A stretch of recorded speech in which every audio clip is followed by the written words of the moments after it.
What's going on, everyone? Welcome back. Mr. Perfect is live now. I hope you've been able to find it. It is on Spotify, it's on Apple, it's on YouTube Music. I'm sure it's on Amazon by now, and it's on a lot of other places too. So we're gonna return to Rumination. I just figured let's go back and finish what we started, and then we'll move on from there. My initial thoughts when I first heard the mix, it's been a couple months since I opened this file. It was dreadful. So I feel like I pretty quickly got it back on track thanks to just some of the little things that we learned in the process of creating Mr. Perfect.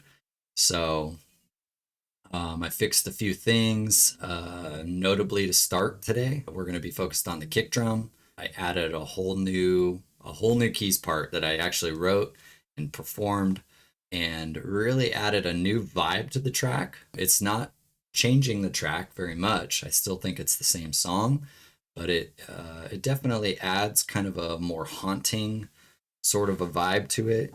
I think that's going to be really cool. The chorus on this song has been evading me for years. I think I wrote the main synth line in it, the wah, wah, wah, wah, wah, wah. I think I wrote that in like 2016 when I was messing around on synths back then and came up with that sound. And the idea for the chorus has roughly stayed the same over all this time, but the execution has not been there thus far, and it remains that way at this moment. So today we're going to be focused on verse part 1 and part 2, which is kind of building up to that.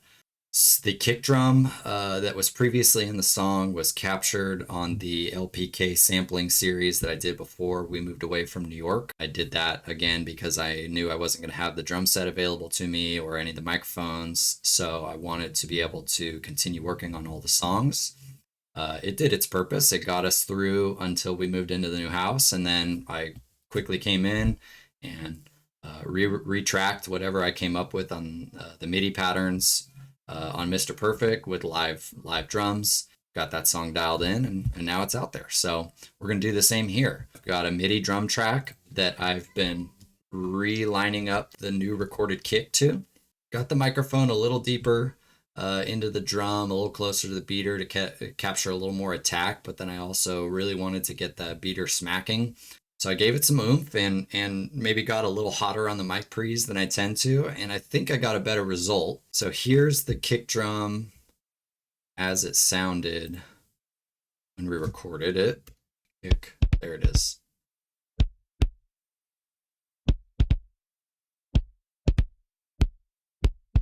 So that's based off the samples. Here's the new kick that I recorded this morning.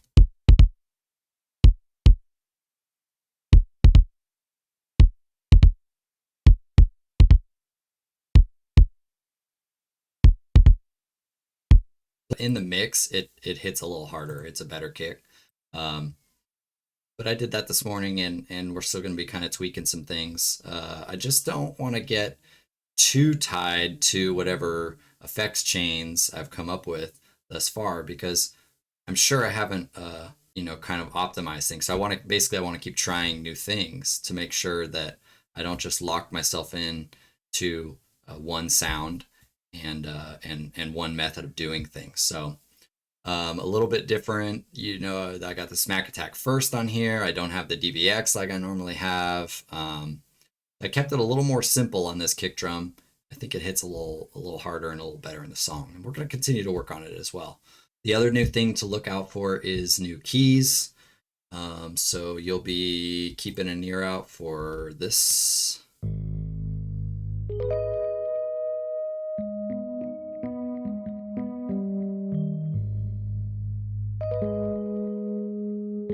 So that's the new part there.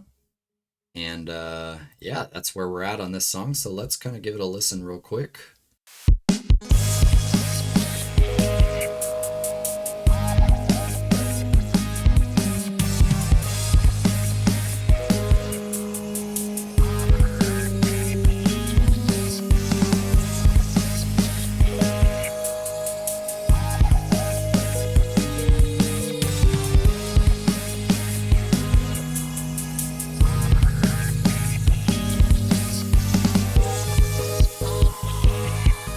Funkier and weirder here now with those keys switching into that.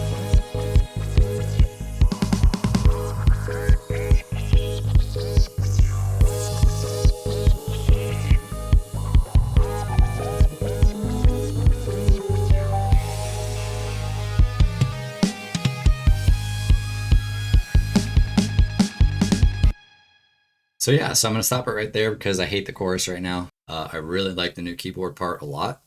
Um, it's just kind of spooky and it has a lot of mood to it. I thought it was pretty fun to play it. Last night I was like trying to track it, and I just kept like letting the loop go because I was having so much fun playing it, and just made like every time I would go through, I'd add just another touch. So that was cool.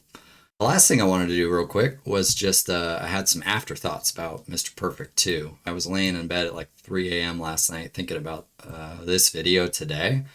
And one of the things that I know I didn't do on Mr. Perfect that I need to do just a little better this time, I want to do a better job with metering, using VU meters and stuff to double check stuff. And then I also never did a mono mix just to see how that sounds. So hopefully that's not dreadful if someone listens to Mr. Perfect on a mono system. Those are just some little things that came to me last night. So that's going to do it for today. See you back in a couple days for another update on Rumination. Thanks so much for checking out the channel. Make sure you like and subscribe if you want to follow along, and go and find Mr. Perfect. It's a cool track. I encourage you to check it out, and I hope you like it. Take it easy, guys. Have a great rest of the weekend.